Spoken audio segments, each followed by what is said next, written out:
अस्सलाम वालेकुम, welcome back to our channel aspirant. तो बेसिकली आज की वीडियो के दिन हम चैप्टर नंबर 14 इलेक्ट्रोमैग्नेटिक इंडक्शन के क्वेश्चन नंबर 5 एंड 6 को डील करने जा रहे हैं। तो अगर से प्रीवियस वीडियो की बात की जाए तो उसके अंदर हमने कॉन्सेप्चुअल क्वेश्चन नंबर 3 एंड 4 को डील किया था।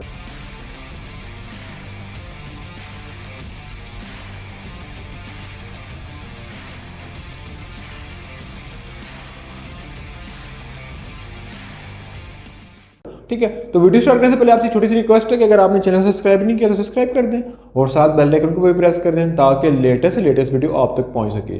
उसके अलावा अगर आपको कोई भी क्वेश्चन है या कोई भी क्वेरी होती है तो आप कमेंट सेक्शन में हमसे पूछ सकते हैं। तो स्टार्ट करते हैं अपनी वीडियो को और आज इतने क्वेश्चन के स्क्रीन की तरफ। तो अगर क्वेश्चन की तरफ फोकस किया जाए तो इसके लिखा हुआ है give the formula for the flux linkage in term of angular orientation.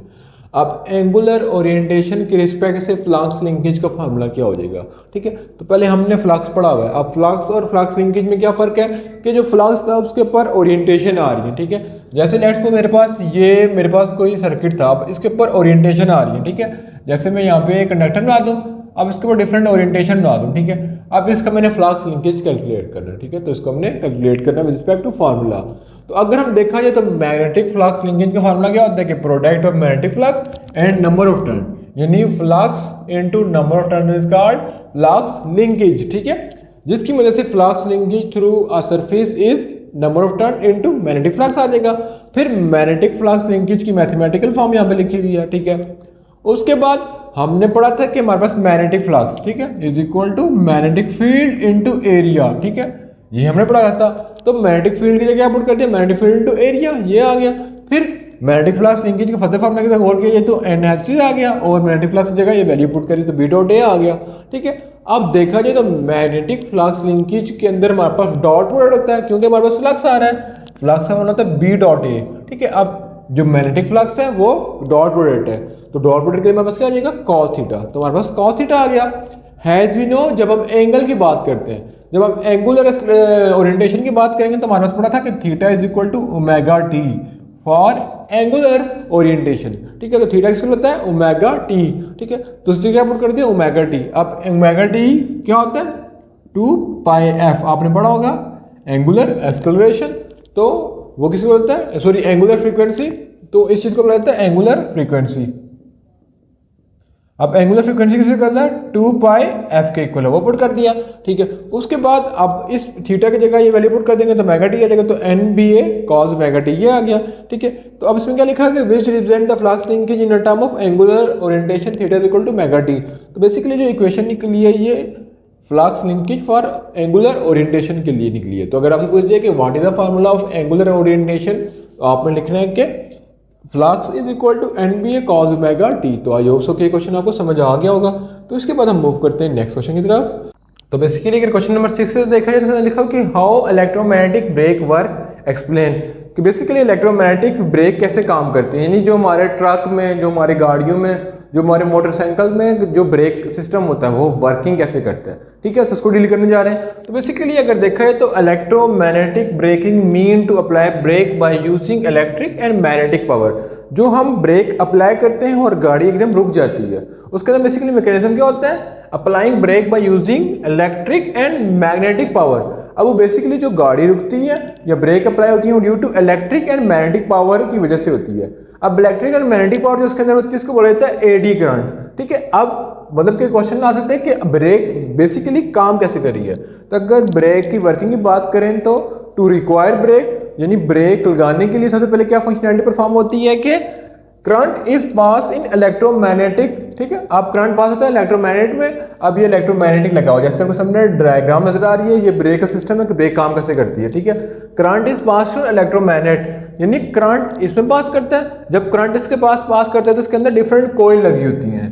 ठीक है, जो इसके क्रॉस कॉइल लगी हुई है तो यहाँ पे कॉइल अटैच होती है, इसकी वजह से क्या प्रोड्यूस होता है produce it's a magnetic field. तो जब करंट पास करता है इलेक्ट्रोमैग्नेट में उसकी वजह से कॉइल के अंदर मैग्नेटिक फील्ड प्रोड्यूस होती है। ठीक है, और उसके बाद मैग्नेटिक फील्ड और ये जो डिस्क है, ये मैग्नेटिक फील्ड और ये डिस्क जो रोटेट कर रही है ये आपस में क्या होती है म्यूचुअली परपेंडिकुलर हो जाती है। जैसे यहाँ पे आपको नजर भी आ रहा होगा कि the magnetic field pass perpendicularly to rotating magnetic metal disc of a wheel, यानी जो मेटल की डिस्क है उसकी क्या हो जाती है परपेंडिकुलर हो जाती है। ठीक है, उसके बाद अगर फर्दर देखा जाए due to change of magnetic flux in a disc eddy current are induce, तो जब बेसिकली मैग्नेटिक फील्ड प्रोड्यूस हो रही है तो मैग्नेटिक फील्ड से मैग्नेटिक फ्लक्स प्रोड्यूस होगा।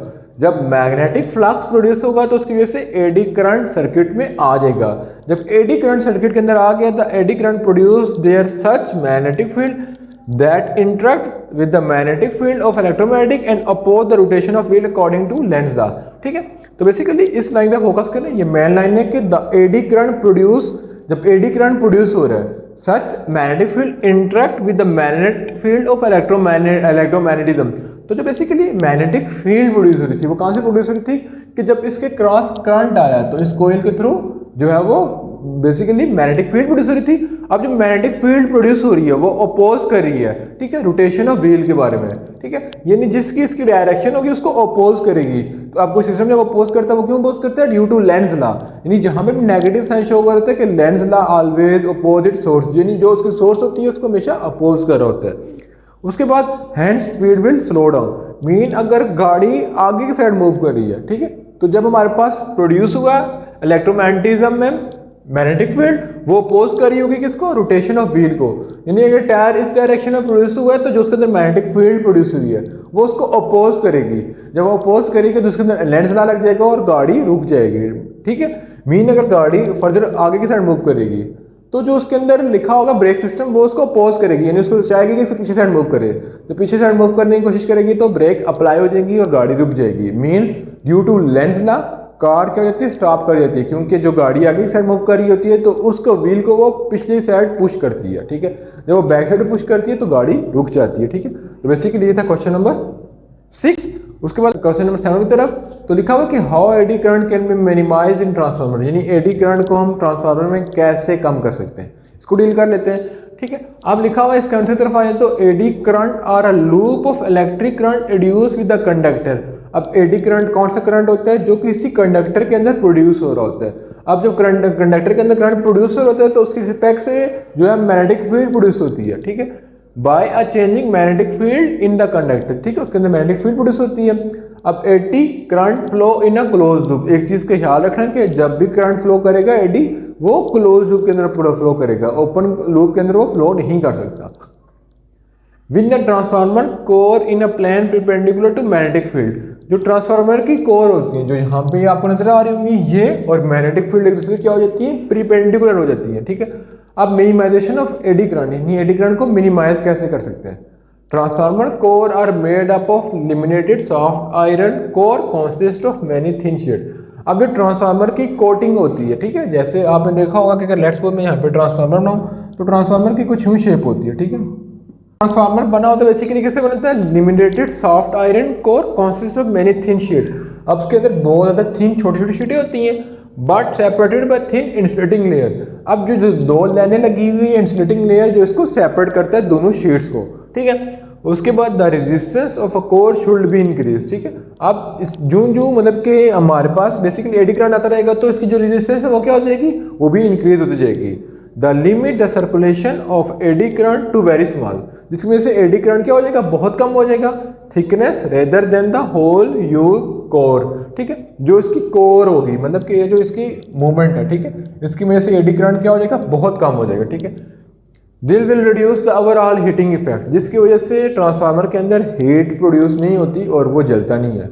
मीन लेट्स सपोज अगर आपसे क्वेश्चन आ जाए कि मतलब कि वो पीछे बहुत हाई वोल्टेज क्या वोल्टेज आ रहा होता है, ठीक है, तो ट्रांसफार्मर को कैसे डील करता है? तो बेसिकली वो जो है वो उसको मिनिमाइज कर लेता है, जो करंट आ रहा है उसको मिनिमाइज कर लेता है। जब वो मिनिमाइज करता है ट्रांसफार्मर के अंदर मैकेनिज्म होता है तो उसके अंदर हीट प्रोड्यूस नहीं होती और वो जलता नहीं है, ठीक है। तो बेसिकली ये था क्वेश्चन नंबर 7। तो इंशाल्लाह नेक्स्ट वीडियो के हम क्वेश्चन नंबर 8 और 9 को डील करेंगे। तो मिलेंगे नेक्स्ट पार्ट में, तब तक अल्लाह ने के बाद।